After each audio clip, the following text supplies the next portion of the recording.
Good morning. Everyone hear me all right? All right. Before we begin, there is a red Porsche parked right in front of the church that the police are eyeing up with the intention of towing it away. Does anyone have a red Porsche parked out front? Yeah, don't we all? Maybe we can auction it off. Okay. Lily, could you tell the police that nobody here has the car? Okay, thanks.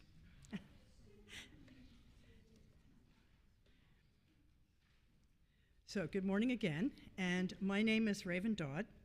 Welcome to the Unitarian Universalist Church of Savannah.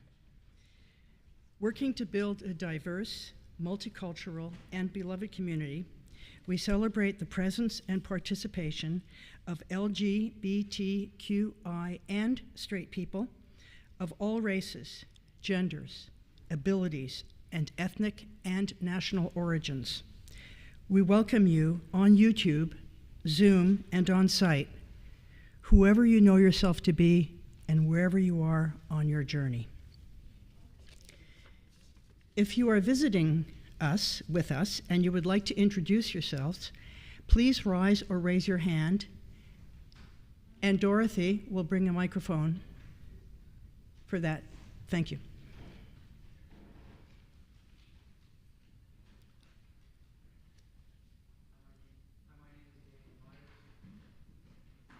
Sacramento, California. And I'm Frances Myers. Welcome.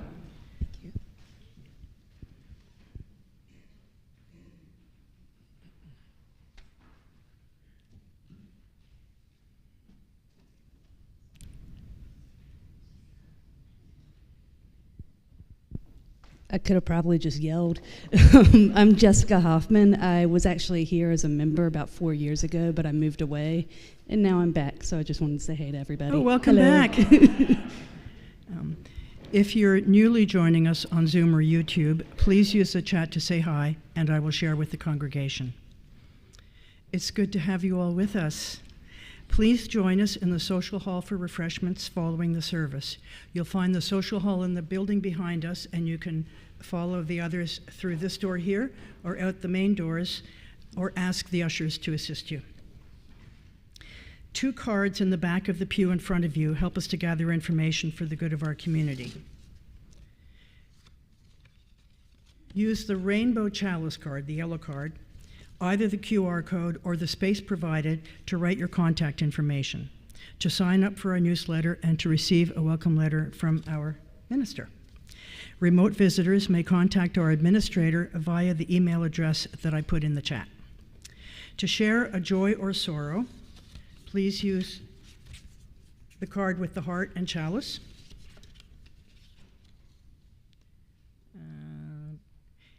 Zoom and YouTube participants may type joys and sorrows in the chat, and we will read them aloud in the service if you wish. If you fill out either of these cards, please put it in the collection plate a little bit later this morning. Church announcements are emailed to members and friends on Tuesdays and Fridays. Check your email for complete details about the announcements. This is our last Sunday on Zoom. Starting next Sunday, our services will stream on YouTube only. That's what's been changed. We're going to continue on Zoom for a little while. Oh, okay. I thought Lily had told you that. Okay, scratch that. We will be continuing on Zoom and doing YouTube. With the lighting of our chalice, symbol of our Unitarian Universalist faith, we enter into sacred time. Our chalice lighter this morning is Frances.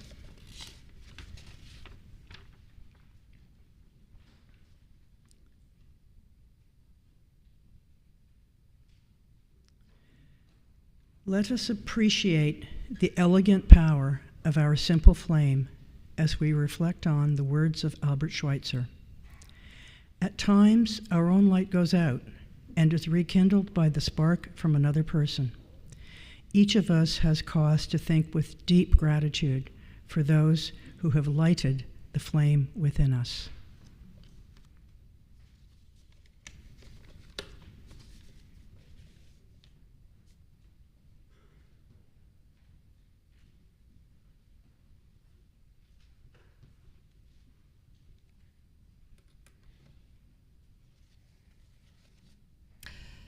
Come, let us enter this space of hope and community. Come, let us enter this space with our sorrows, our joys, our passion, and our compassion. Come, let us enter this space with the stories of our ancestors, for their strength and wisdom beat in our hearts. Come into this space. Be present to the beloved companions who move beside us. Come into this space, mindful that together we are building a future for other generations. Come into this space and let us worship. Will you rise now in spirit or in body for our hymn number 358 in the gray hymnal, Rank by Rank, Again We Stand.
It can even be dangerous, but justice is worth the work. This is Malala. Some of you know about her already. Justice can be slow. That's Nelson Mandela, who was in prison for a very long time for working for freedom for Black South Africans. It can even be denied for a time. These are some Japanese Americans who were put in camps. Worry that there is no justice in the world. Those are lots of scenes from history where there was no justice. But don't lose hope. Justice is always there, waiting for good people to find their voices.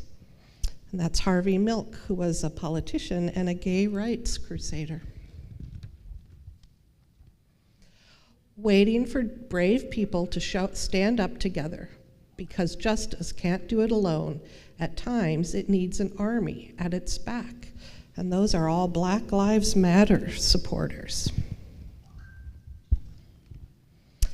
Sometimes one clear voice can shine through the darkness and say, this is not right. And that's Mahatma Gandhi, who fought for rights in India and led a long group of people to get salt from the sea because they weren't able to get it any other way. But we must always stand watch, because injustice is always waiting too. We, the people, must make laws to protect justice.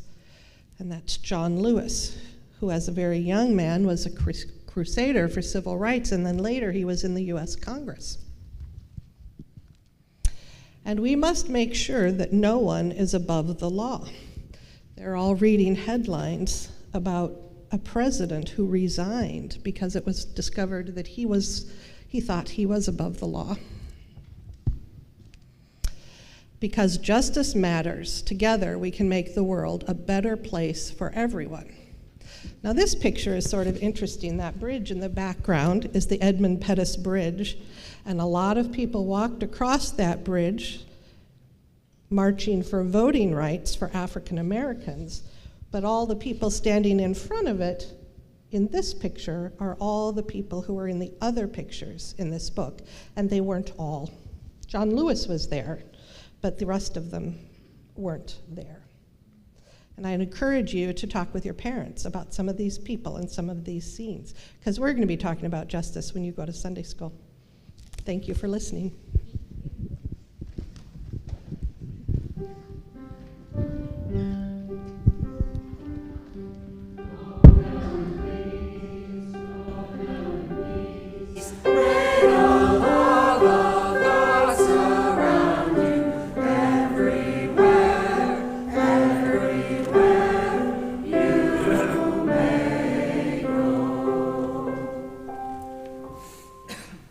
Good morning. Can you hear me? Okay, great. My name is Diane Hutter, and I'm here to speak to you about some exciting things that are coming up at our church. I am part of the Ministerial Search Committee. Some of you, maybe most of you, remember that group. We worked to help the church find Reverend Lisa. Don't worry, Reverend Lisa is not leaving us, okay? And I'm not going through that search stuff again. But let me bring you up to speed on the bigger picture of things. And there'll be some things that you've already heard and gone through, but not all of us were here back then. We're going back about 3+ years, when Reverend Susan left leadership of the church after serving as a contract minister for over 2 years. The Board of Trustees then put together this Ministerial Search Committee, and it was John Williams, Lily Hutto, and me. And we first turned to the UUA, the Unitarian Universalist Association. Thank you. So many words in that, too many. To see what options were open to us. The dream of this church at that time was to call a settled minister. And that means to call someone who is looking for a long-term or a longer term than just 2 years contract with us. It's an open-ended contract. It's worked out between the church and the minister, and it can be canceled any time that either one of them wants to cancel it. It can also be changed by the two parties coming together and talking things out. Well, unfortunately, we were not in a financial situation to have our dreams met at that time. We were not able to call a settled minister. The folks at UUA suggested that a contract minister was our best option. And one of the perks they mentioned to us, and I'm very grateful for this, one of the perks is that a contract minister is that if the congregation and the minister like each other enough, then the contract can be turned into a settled ministerial contract so they can stay. Okay? Rev Lisa Doege was hired by the board with a 2-year contract which ends in August of 2024. That sounds far away, but we have a lot to do if we want to keep her. Unlike a contract minister who is hired by the Board of Trustees, a settled minister must be called by the entire congregation. Excuse me? Okay. And that's... Sure. Can you hear me now?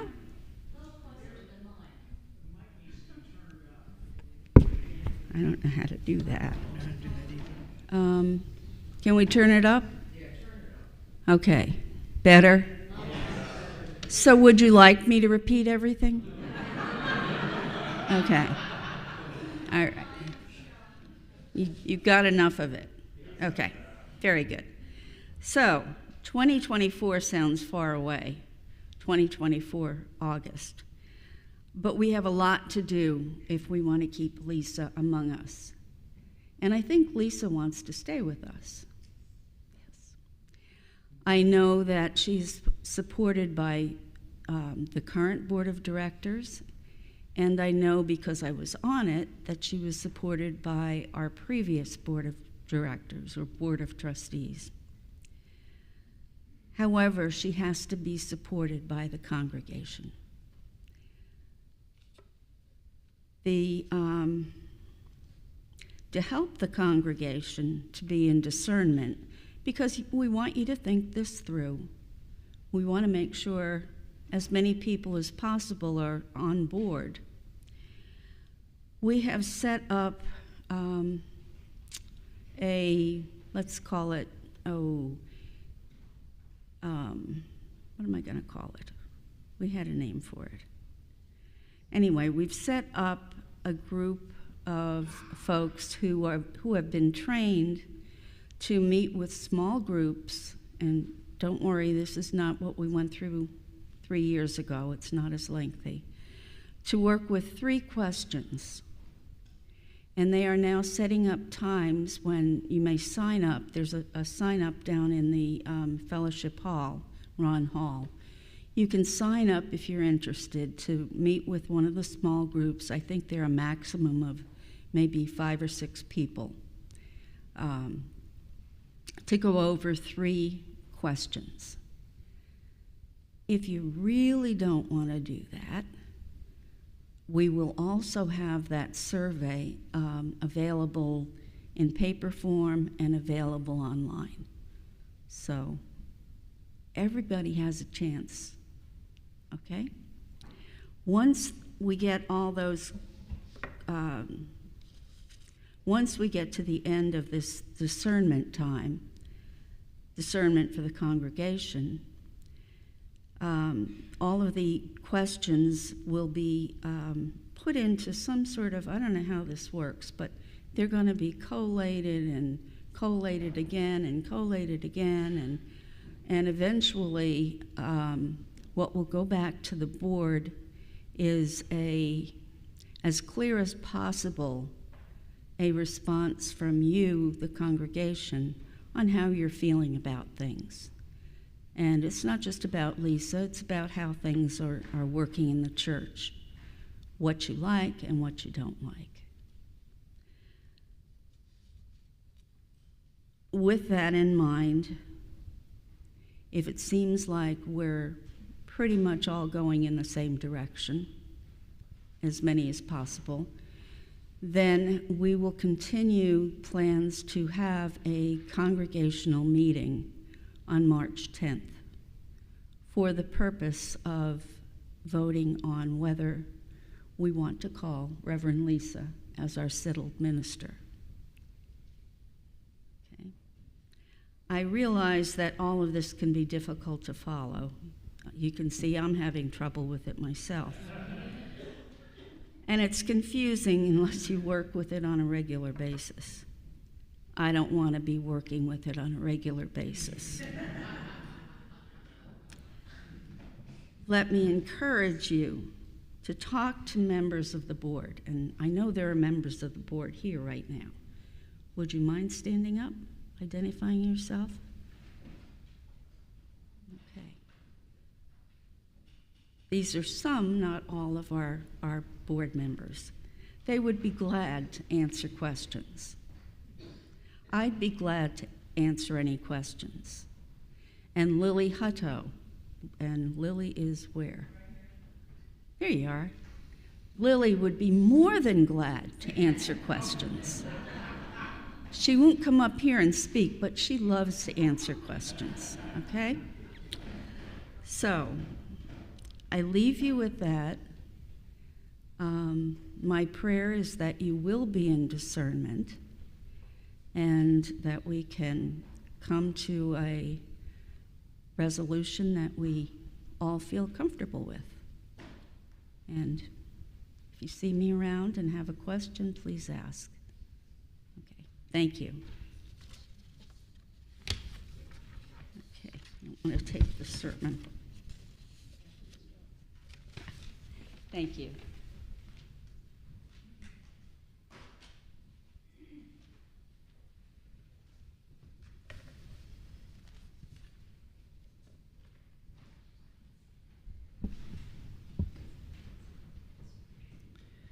The River of Community by John Saxon.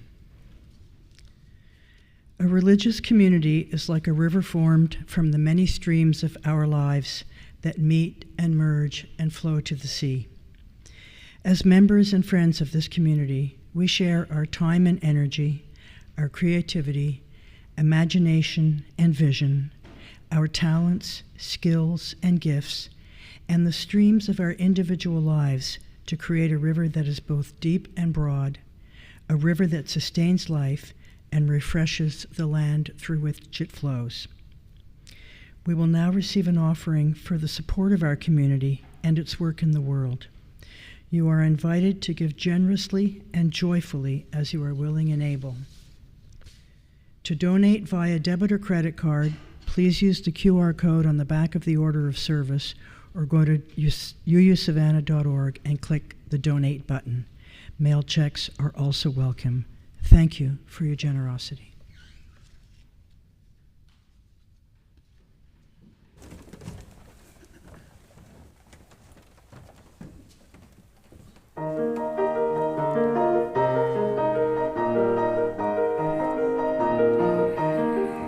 From the vital days remember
We have a few joys and sorrows today. From Serena Pittman, a joy and sorrow.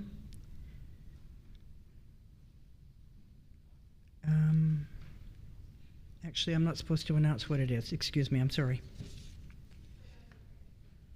Do you want me to? Okay. My mom, 89 years old, who fell and injured her broken back, has been moved to rehabilitation. I'm visiting from Michigan.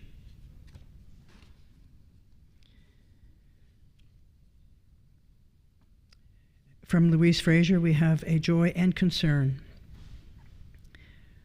My joy is this church and its members who helped give our Moms Demand Action a meeting place in Ron Hall. Our concern is gun violence in America.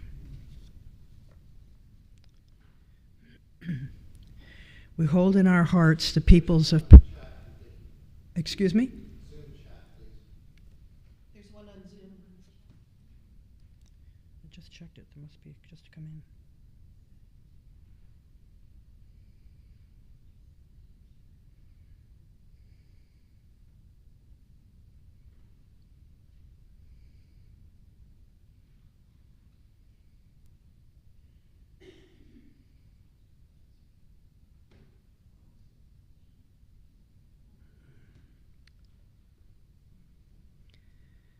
From Vicky to everyone, sorrow. The world is a poorer place with the passing of my adoptive son, Henry. So sorry.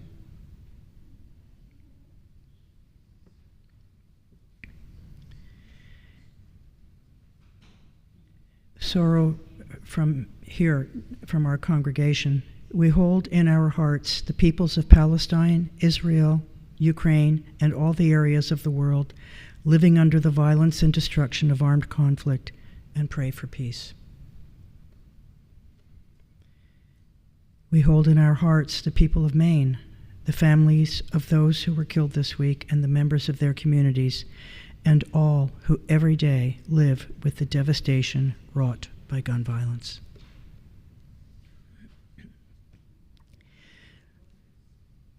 Let us hold all our joys and sorrows, spoken and unspoken, in our hearts as we join together in the responsive reading found in your order of service.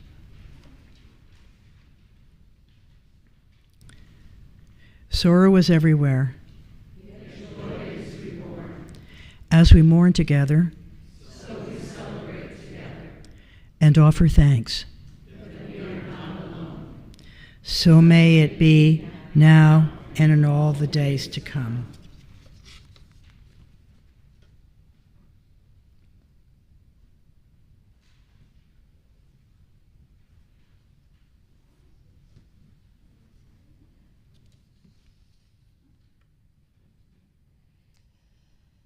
Let us continue in a spirit of meditation. The words of meditation this morning from Mary Oliver.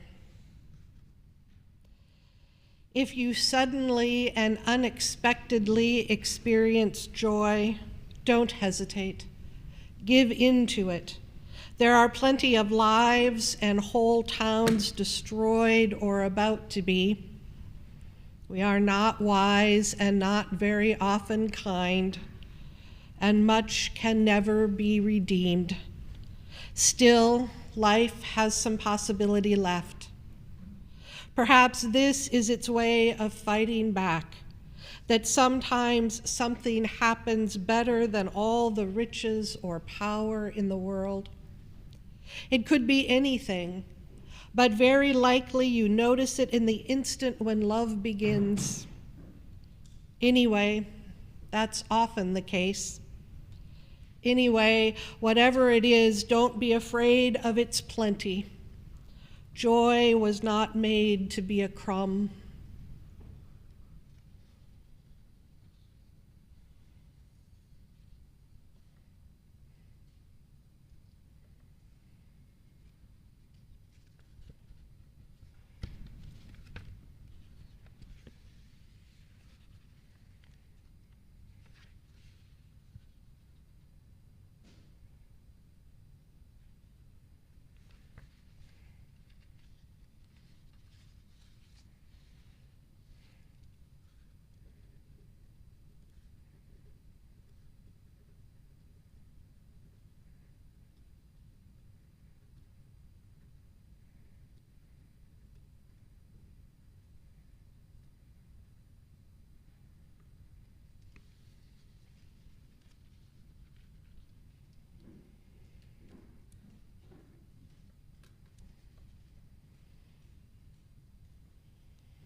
Amen.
I know all of you read the newsletter, but maybe some folks who are listening on Zoom and YouTube don't read the newsletter. So next week, the choir will be joined by a member of the Savannah Symphony, and you won't want to miss it. Of course, the newsletter hasn't come out yet, but that news will be in it when it does come out. It's going to be good. Our first reading this morning, also from Mary Oliver, Sunrise. You can die for it, an idea or the world.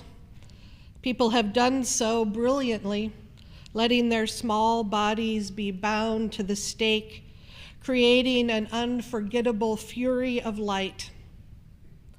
But this morning, climbing the familiar hills in the familiar fabric of dawn, I thought of China, and India and Europe, and I thought how the sun blazes for everyone just so joyfully as it rises under the lashes of my own eyes. And I thought, I am so many. What is my name? What is the name of the deep breath I would take over and over for all of us? Call it whatever you want. It is happiness. It is another one of the ways to enter fire.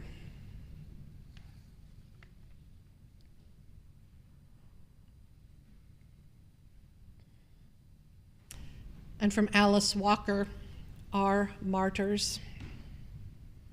When the people have won a victory, whether small or large, do you ever wonder at that moment where the martyrs might be?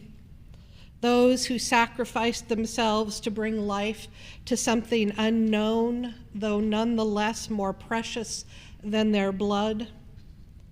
I like to think of them hovering over us wherever we have gathered to weep and to rejoice, smiling and laughing, actually slapping each other's palms in glee. Their blood has dried and become rose petals. What you feel brushing your cheek is not only your tears, but these. Martyrs never regret what they have done, having done it. Amazing, too, they never frown. It is all so mysterious the way they remain above us, beside us, within us, how they beam a human sunrise and are so proud. Here in the readings, our hymn of the month for October, number 290, Bring, O Past Your Honor. Please rise in body or in spirit.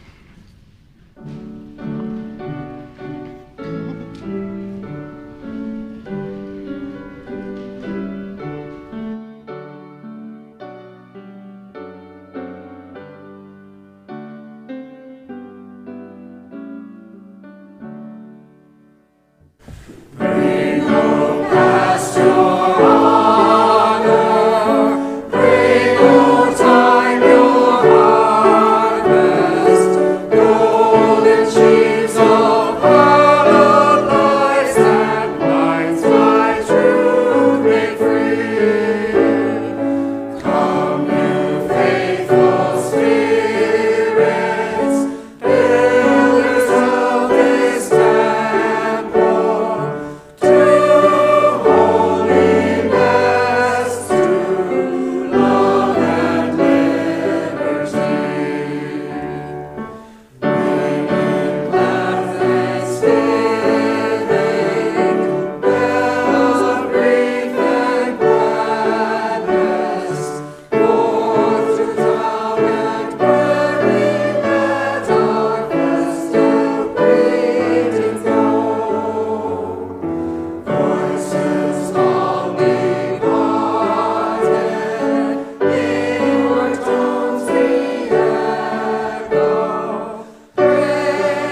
Catholic martyr who was burned at the stake for, among other critiques, saying the Catholic Church of his day got it wrong in restricting the cup of communion wine to priests alone, excluding the laity.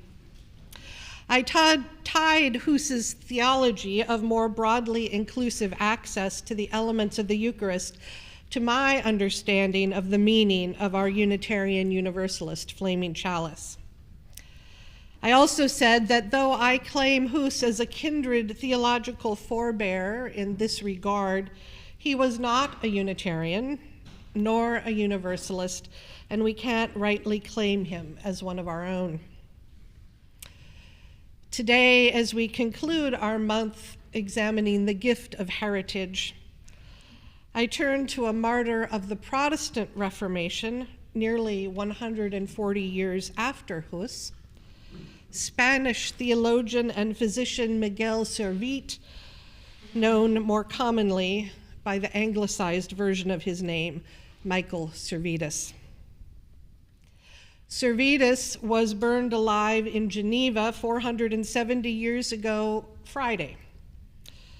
Among his heresies set forth in his books on the errors of the Trinity and the restoration of Christianity was the assertion that the concept of the Trinity is not supported by Scripture and is rather a corruption of what he saw to be the true essence of Christianity. Now, Servetus was eager to discuss his ideas with the leading theologians of the day, including John Calvin. Calvin was not persuaded by Servetus's arguments and eventually ended their correspondence and told a colleague that if Servetus ever went to Geneva, he would not leave the city alive.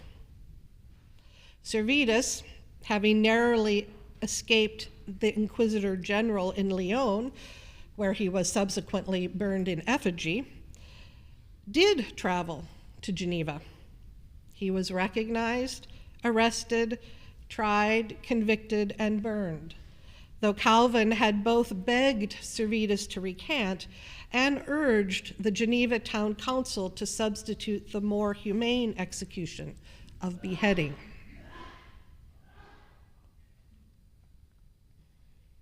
It is a bit of a stretch to claim Servetus a capital U Unitarian martyr, because he neither founded nor participated in any religious community distinguished by Unitarian theology or claiming that name. Indeed, Unitarian, capital U, was not claimed as a self-description for those with small u Unitarian theology until William Ellery Channing did so in Baltimore in 1819, 266 years after Servetus died. Servetus's writings did, however, influence Faustus Socinus, or in Italian, Fausto Zozzini, a 16th century convert from Catholicism who served a church in Krakow, Poland. They got around in those days. Socinus wrote the first Unitarian Catechism, and his own works influenced the rise of Unitarianism in England in the 17th century and in New England in the 18th century. So it is not altogether unreasonable that we consider Servetus one of our earliest theological forebearers, and it is not surprising that at least a couple UU congregations bear his name. What is not at all a stretch is to acknowledge that Michael Servetus was a martyr to his belief that true Christianity is Unitarian, not Trinitarian in nature. More than 400 years after Servetus's death, in the wake of Bloody Sunday in March of 1965, Martin Luther King Jr. called for faith leaders of the nation to travel to Selma for another attempt to cross the Edmund Pettus Bridge en route Montgomery, Alabama. Among those who heeded the call were 3 Unitarian Universalist ministers, James Reeb, Clark Olson, and Orloff Miller. On the evening of March 9th, after Dr. King had led the group across the bridge, stopped them for prayer, and then turned them back rather than violate a court order, Reeb, Olson, and Orloff dined together at an integrated restaurant. Upon leaving the restaurant, they were recognized as civil rights marchers, because they were strangers, and attacked by angry men with clubs. All three were severely injured. Reeb died from his injuries 2 days later. A Unitarian Universalist martyr to the cause of civil rights, and in a real sense, to the Unitarian Universalist values that sent him to Selma, though of course he wasn't beaten because he was a Unitarian Universalist as such. Lay folks also traveled to Selma after Bloody Sunday to join subsequent attempts and the final successful march from Selma to Montgomery. One of them was Unitarian Universalist Viola Liuzzo, a mother of 5 from Detroit. During the last march, Ms. Liuzzo was one of a group of volunteer drivers who drove some of the marchers when the highway was too narrow to accommodate them all. On the final night of the 5-day, 4-night march, she was transporting an African-American volunteer when a car full of Ku Klux Klan members began following her and eventually pulled up beside her and shot her through the window, killing her. She too was a Unitarian Universalist martyr to the cause of civil rights and to the values of the faith that sent her to Selma. A double martyr, in fact, because the FBI, on the orders of J. Edgar Hoover, immediately mounted a smear campaign against Viola Liuzzo's reputation, attempting thereby to conceal and draw attention away from the fact that an FBI informant was in the car with the KK members. Unitarian Universalism does not have scores of martyrs to our faith or other just causes stretching in a line over the centuries, but we have these 3, Servetus, Reeb, and Liuzzo, and probably others, names and stories unknown outside of their families and closest intimates, who, convicted by their values, took stands that cost them their lives. Martyrdom is one strand of our faith heritage. I'm going to go out on a limb and just say that while we do have some pretty fine theological minds in our congregation, it's a pretty safe bet that none of us is ever going to publish a book that will lead to our conviction and execution for heresy. But as the stories of James Reeb and Viola Liuzzo teach us, martyrs in the last century, and undoubtedly this one too, aren't often folks who are put to death for the things they think and write and teach. Though every day around the world and here in the US, people do receive credible death threats for things they say and write and teach. Still, contemporary martyrs more often have been and are and will be ordinary people who step into moments that become history because they answer an invitation to come alongside oppressed or marginalized people. They are parents who travel to places of danger and possibility, leaving families at home because their faith demands it of them. They aren't like Servetus knowingly going to a city where his life had been threatened, but they aren't unlike him either. The civil rights movement had already been marked by violence. Reeb and Liuzzo knew their bodies would be at risk when they went to Alabama, though perhaps not that their lives were at risk. They went anyway. What they dreamed be ours to do, hope their hopes and seal them true. How are we, as 21st century Unitarian Universalists, called to live out of and into a heritage that includes martyrs to and in service of the values of our faith? Cognizant of these Unitarian Universalists who gave their lives upholding the values of our faith, living in the same broken and hurting world, must we seek to put our bodies and our lives at danger for the values we hold dear, the truths we believe in? Of course not. At least that's not the only way of honoring Rev Lisa and the nameless others. After all, they weren't courting death or even danger.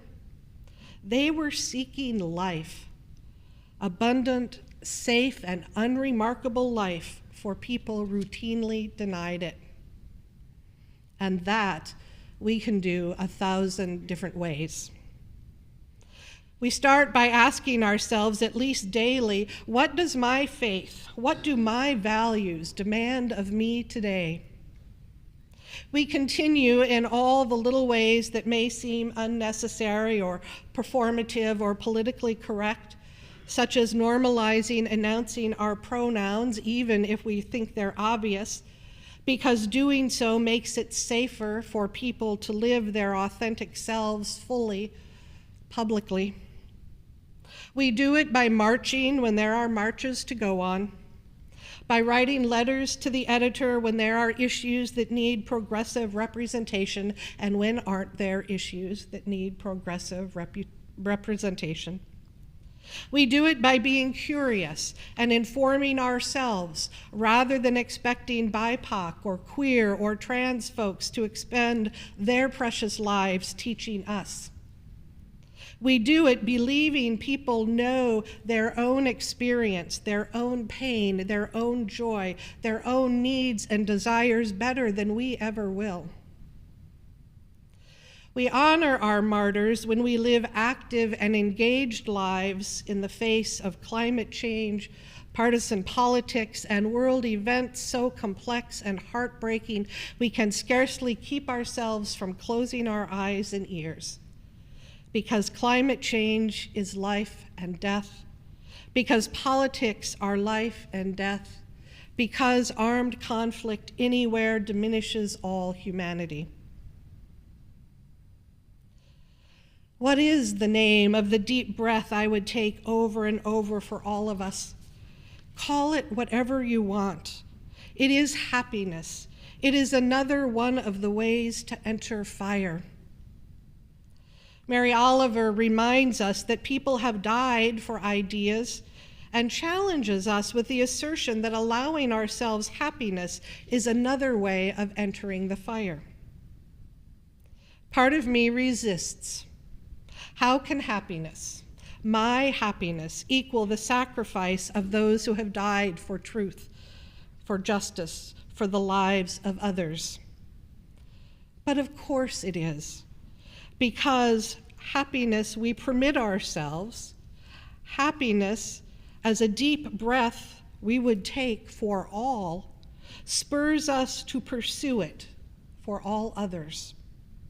Happiness we're not ashamed of calls us into the fray of growing more love and building justice in ways just as glorious and infinitely more life-giving than martyrdom, whether intentional or unintentional. It is all so mysterious, the way they remain above us, beside us, within us, how they beam a human sunrise and are so proud. Mary Oliver's poem is titled Sunrise and speaks of martyrs. Alice Walker's is titled Martyrs and speaks of sunrise. I love her image of a human sunrise, the proud beaming of those who sacrificed themselves to bring life, something unknown, though nonetheless more precious than their blood. I love even more the idea that those martyrs are within us. However Walker intended that phrase, to me it says, what they had in them, we have in us. The will to give our lives, better still, the will to live our lives for something more precious than blood. Truth, justice, love, life for the forgotten, the abandoned, the oppressed, the vilified and the marginalized. Life for all. Life. Amen. Our closing hymn is in the Teal supplement. Will you please rise now in spirit or in body for hymn number 1008, When Our Heart is in a Holy Place.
It is written in the Torah, I call heaven and earth today to witness that I have set before you life and death, blessings and curses. Choose life so that you and your descendants may live. I say to you, choose life that humanity might live. Choose life that our planet might live. Choose life, for we need you to survive. Amen.